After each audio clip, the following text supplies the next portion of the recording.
आज मैं आपके साथ एक केस पे बात करता हूँ। मेरे पास 2-3 दिन पहले एक पेशेंट आया है, तो उन्होंने मुझे बताया कि डॉक्टर साहब मेरी पूरी बॉडी के अंदर पेन हो रही है। मैंने उनसे अलामात ली, क्यों, वजह बताएं। उन्होंने बताया कि मैंने बहुत सख्त किया था। काम तो वैसे भी करता हूँ, लेकिन आज मैंने थोड़ा सा सख्त काम किया था, जिसकी वजह से मेरी पूरी बॉडी में पेन है। लेकिन मेन वजह उन्होंने ये बताई है कि मेरी मेन जो अलामात ये है कि मुझे पसलियों में शिद्दत का पेन है।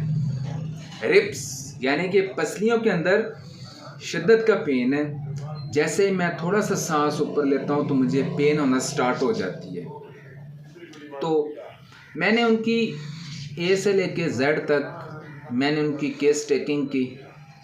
केस टेकिंग करने के बाद जब उनकी मेडिसिन बनी तो सबसे पहले मैंने उनको होम्योपैथिक की मेडिसिन गुजरे होंगे, शायद 3 मिनट गुजर गए होंगे। तो उन्होंने बताया कि अब मैंने उनसे पूछा है, हाँ जी बताएं, कोई फ़र्क महसूस हुआ है क्या आपको? 19 और 20 का फ़र्क महसूस हुआ है?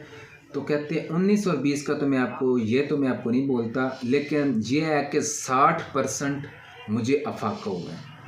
60% मुझे अफाका हुआ है। तो मैंने बोला ठीक हो गया। तो उसके बाद मैंने उनको टैबलेट बना के दी।